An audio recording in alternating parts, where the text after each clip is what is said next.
வணக்கம். நான் உங்கள் அன்பான சயின்டிஃபிக் வேதிக் அஸ்ட்ராலஜர் அஸ்ட்ரோ அருண்ஜி பேசுகிறேன். நல்லது நினைப்போம், நல்லதே நடக்கும். இப்போ பாருங்க, இந்த வீடியோவில் நம்ம என்ன பார்க்க போறோம்னா, பிப்ரவரி மாதம் 2026 ஆண்டின் 2வது மாதம் எத்தகைய ஒரு மாதமாக மேஷ ராசிக்காரர்களாகிய உங்களுக்கு இருக்க போகுது.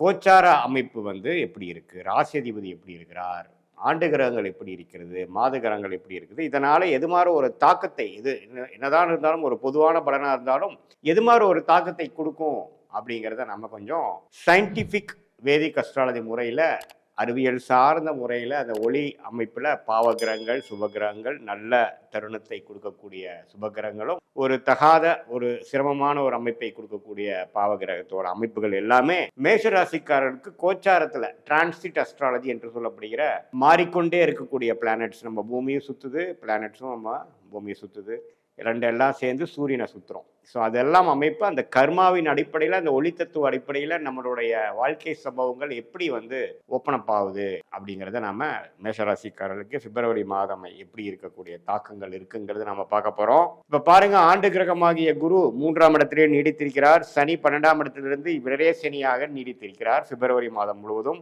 2025 மார்ச்சுக்கு மேலே வந்த விரய சனி, 7 நாட் சனி ஸ்டார்ட் ஆகி மேஷராசிக்கு விரய சனி, அதாவது சில செலவுகள், தூர பிரயாணங்கள், கைக்கு வந்தது சேவ் பண்ண முடியாமல் ஒரு சுப முதலீடாவோ வீண் செலவுகளாவோ, நம்மளுடைய தசாபுக்திகள் எப்படி போகுதோ அந்த அடிப்படையில் நிறையா செலவுகள் ஆகிக்கொண்டிருக்கக்கூடிய ஒரு அமைப்பாக, நிறையா ட்ராவலிங் அது மாதிரி விஷயங்கள், செட்டில்டு ஒரு ஃபீலிங் கொடுக்காமல் நெக்ஸ்ட் லெவல் ஆஃப் இம்ப்ரூவ்மெண்ட்டுக்கு என்னென்ன பண்ணணுமோ அதெல்லாம் செய்யக்கூடிய அமைப்புகளாக சனி 12ஆம் இடத்திலிருந்து செய்து கொண்டிருக்கிறார். குரு 7ஆம் இடத்தை பார்ப்பது பார்ட்னர்ஸ், திருமணம், அது மாதிரி விஷயங்கள், நம்ம யாரை சந்திக்கிறோமோ நண்பர்கள், அன்றாட மீட் பண்ணக்கூடிய கிளையண்ட்ஸ், அவங்கள சந்திக்கக்கூடிய அமைப்புக்கு குரு நல்லா இருக்கார். ராகு பார்த்தீங்கன்னா 11ஆம் இடத்திலும், கேது 5ஆம் இடத்திலும் நீடித்திருக்கிறார்கள். ஸோ இப்படி இருக்கக்கூடிய ஆண்டு கிரகத்தின் அமைப்பை பொறுத்து ஓரளவுக்கு பரவாயில்லை.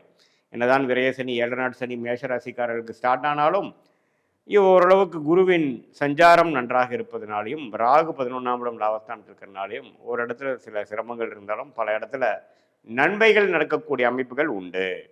இப்போ ராசி அதிபதி எப்படி இருக்காருன்னு பார்த்தீங்கன்னா, மேஷராசியோட அதிபதியாகிய செவ்வாயே 10ஆம் இடத்துல உச்சம் பெற்றிருக்கிறார்.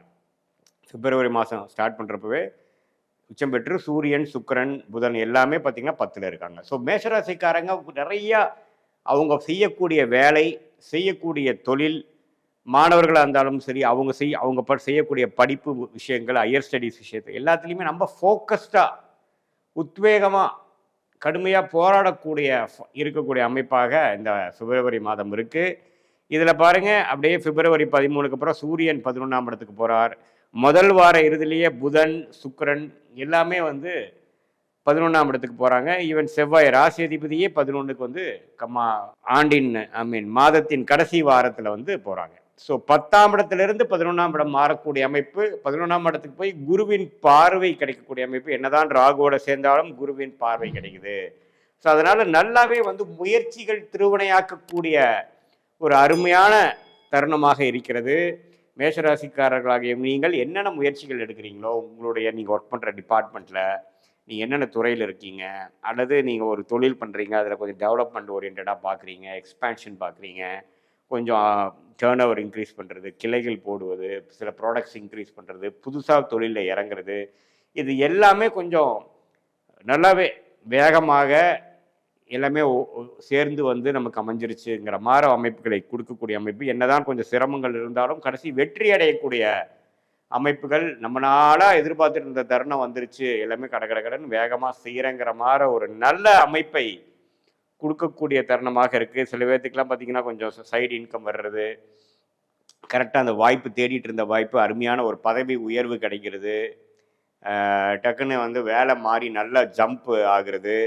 இதில் அரசு உத்தியோகத்தில் இருக்கிறவங்களா இருந்தாலும் சரி, ப்ரைவேட் செக்டாரில் இருக்கிறவங்களா இருந்தாலும் சரி, தொழில் முனைவோர்களாக இருந்தாலும் சரி, இன்வெஸ்டர்ஸாக இருந்தாலும் சரி, அவங்களுடைய ஃபோக்கஸ் எல்லாம் இந்த மந்தில் professional development, professional glory, professional expansion, professional change, improvement, இதை நோக்கி போகக்கூடிய ஒரு அருமையான தருணமாக ராஜகிரகமாகிய சூரியன் செவ்வாய் எல்லாமே 10ஆம் இடத்துக்கு சம்மந்தப்பட்டு சுக்கிரனும் அதில் சேர்ந்து நல்லாவே இருக்கிறார். அதே சமயத்தில் மாதத்தின் செகண்ட் ஹாஃபில் நம்ம செய்த காரியங்களுக்கு செய்த முயற்சிக்கு நல்ல லாபங்கள் பெறக்கூடிய அமைப்பும் காட்டுகிறது.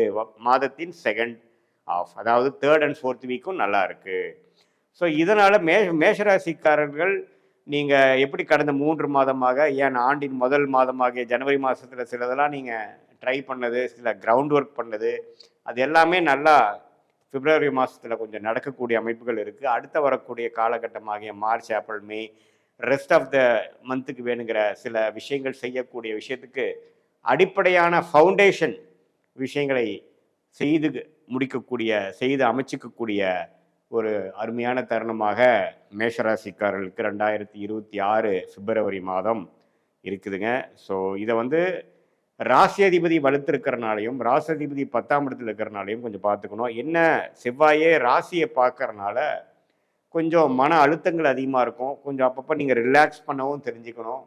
ஒரே விஷயமும் நீங்கள் உங்களுடைய வேகத்துக்கு நடக்கலைன்னா கொஞ்சம் பொறுமையாக இருந்து தான் ஜெயிக்கணுங்கிறத மறந்துடக்கூடாது. ஏன்னா மேஷராசிக்காரர்களே எடுத்தமா கவுத்தமான்னு இருக்கக்கூடியவர்கள், அதிக வேகம் இருக்கக்கூடியவர்கள். ஏன்னா நெருப்பு ராசியாக இருக்குது, செவ்வாயின் ஆதிக்கம். அது செவ்வாய் 10ஆம் வீட்டில் உச்சம் பெற்று 4ஆம் பார்வையாக ராசியிலே பார்க்கும்போது சில கோவதாபங்கள், இரிட்டேஷன், ஃப்ரஸ்ட்ரேஷன், உங்களுடைய நினைச்ச மாதிரி நடக்கலைன்னா அதுக்கு வேணுங்கிற ரியாக்ஷன், அது எல்லாமே கொஞ்சம் எமோஷ்னலாக கொஞ்சம் தூக்கக்கூடிய, அதிகமாக வரக்கூடிய, கண்ட்ரோல் இல்லாமல் போகக்கூடிய அமைப்புகள் உண்டு. அதனால் பொறுமையாக இருந்து இந்த சிச்சுவேஷனை உங்களுக்கு சாதகமாக அமைத்து கொண்டு அது மூலமாக எதிர்காலத்தை நல்லபடியாக நீங்கள் அமைச்சுக்கணும் அப்படிங்கிறது நான் உங்களை கேட்க விரும்புகிறேன். இது ஒரு பொதுவான ஒரு பலனை தவிர உங்களுடைய ஜென்ம ஜாதகத்தில் என்ன தசாபுக்திகள் போய்கொண்டிருக்கிறது, ராஜயோக திசைகளா, என்ன லக்னத்தில் பிறந்தீங்க, மேஷ லக்னத்திலே பிறந்தீங்களா அல்லது வேற வேற லக்னத்தில் பிறந்தீங்களா, அந்த லக்னத்துக்கு இப்போ நடக்கக்கூடிய தசாபுக்திகள்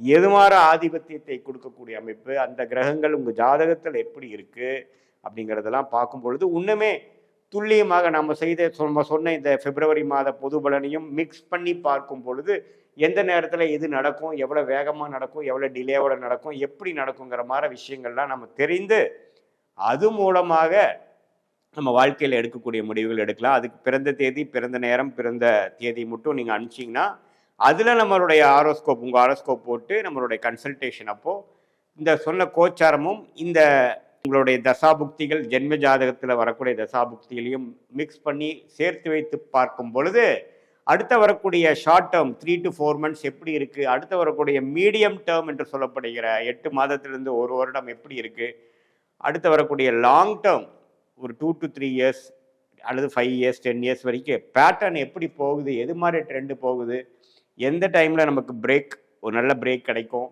எந்த நேரத்தில் அதிக ரிஸ்க் எடுக்கலாம், எந்த நேரத்தில் அடக்கி வாசிக்கலாங்கிற மாதிரி சில நல்ல நுணுக்கமான சில விஷயங்கள் உங்கள் ரியாலிட்டி எப்படி போயிட்டுருக்குதுங்கிற சிங்க் பண்ணி நம்ம ஜாதகத்தில் வரக்கூடிய அந்த நெளிவு சுழிவுகளை பார்க்கும் பொழுது நம்ம வாழ்க்கையில் நம்மளுடைய கர்மாவின் அடிப்படையில் எப்படி நமக்கு பிராப்தங்கள் இருக்குதோ அதுக்கு நம்மளுடைய லைஃப் கோல்ஸை அலைன் பண்ணிட்டோம்னா எந்த விதத்திலையும் எதிர்நீச்சல் போடாமல் வீண் சமய விரயங்கள், வீண் பண விரயங்கள் இதை எல்லாமே தவிர்த்து தக்க நேரத்தில் தக்க முயற்சிகளை செய்து நம்மளுடைய பிராப்தங்களுக்கு நிகரான முயற்சிகளை அந்தந்த டைம்லைன்ஸில் நம்மளுடைய ரோல் பிளேயிங் செய்யும் பொழுது எளிதில் வாழ்க்கையில் எதிர்நீச்சல் போடாமல் எளிதில் நம்மளுடைய குறிக்கோள், அதாவது வேலை மாற்றமாக இருந்தாலும் சரி, கல்யாண விஷயங்களாக இருந்தாலும் சரி, படிப்பு விஷயமா இருந்தாலும் சரி, தொழில் மேன்மையான விஷயங்களாக இருந்தாலும் சரி, ஹெல்த் ரிலேட்டடான விஷயங்களாக இருந்தாலும் சரி, குழந்தைகள் விஷயமா இருந்தாலும் நம்ம அந்தந்த நேரத்தில் எப்படிங்கிற நல்ல முடிவுகளை எடுத்து வாழ்க்கையில் சயின்டிஃபிக் வேதிக் அஸ்ட்ராலஜி மூலமாக நம்மளுடைய லைஃப் பொட்டென்ஷியலை மேக்சிமைஸ் பண்ணி நம்மளுடைய வாழ்க்கை குறிக்கோளை அடைய முடியும் என்று சொல்ல விரும்புகிறேன். மீண்டும் மற்றொரு காணொலியில் சந்திப்போம். நன்றி, வணக்கம்.